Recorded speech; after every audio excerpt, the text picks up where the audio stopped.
La séance est reprise. Je crois que nous sommes tous là. Nous avons même un ministre et un rapporteur général. Alors, j'ai plusieurs inscrits à l'article 56.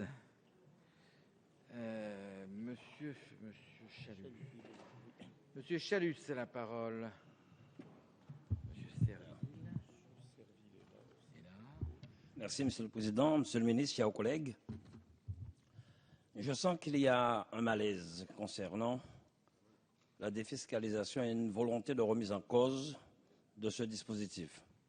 Tout changement doit faire l'objet d'une évaluation préalable, globale, pour nous. L'économie n'aime pas les chocs. Elle a besoin de visibilité, de stabilité et non d'improvisation.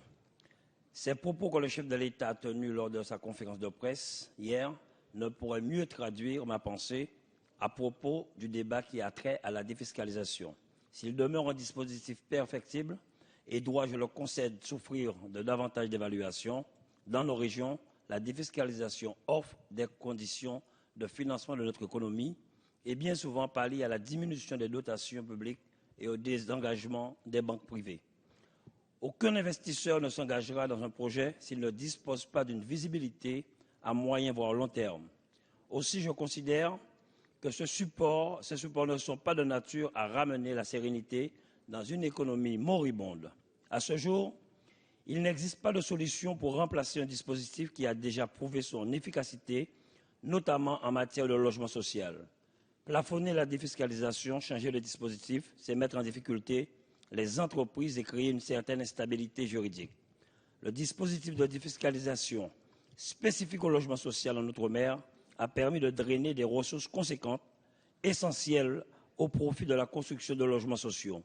Le rapport de M. Patient Doligé de la Commission des finances du Sénat estime ainsi à 150 millions le montant récolté à cette fin de 2012. Plus encore, en 2011, soit 2 ans après la mise en place du dispositif, le nombre de logements sociaux financés a augmenté de 70% par rapport à la moyenne des années 2006-2009. Ce dispositif contribue donc à combler le déficit de logement social dans les régions d'outre-mer. Cette volonté de donner un sursis d'1 an pour ce dispositif fragilise et risque bien de freiner brutalement la réalisation des projets de logements sociaux déjà en cours. Le montage financier de ces projets nécessite une visibilité fiscale bien souvent supérieure à 1 an. Les citoyens ultramarins participent et continueront à contribuer à l'effort national de redressement des comptes publics. Mais la mise en cause de ce dispositif qui draine les investissements pour la construction de logements sociaux, sans avoir préparé de solutions de remplacement dans des territoires où le pourcentage de la population éligible à l'accès au logement social est de l'ordre de 80%, serait désastreuse. À ce jour, ce sont plus de 70 000 demandes de logement qui sont insatisfaites. Alors, nous souhaitons qu'aucun amendement ne soit déposé sans évaluation de l'actuel dispositif. L'Outre-mer a un retard conséquent. La défiscalisation n'est pas un cadeau. Merci,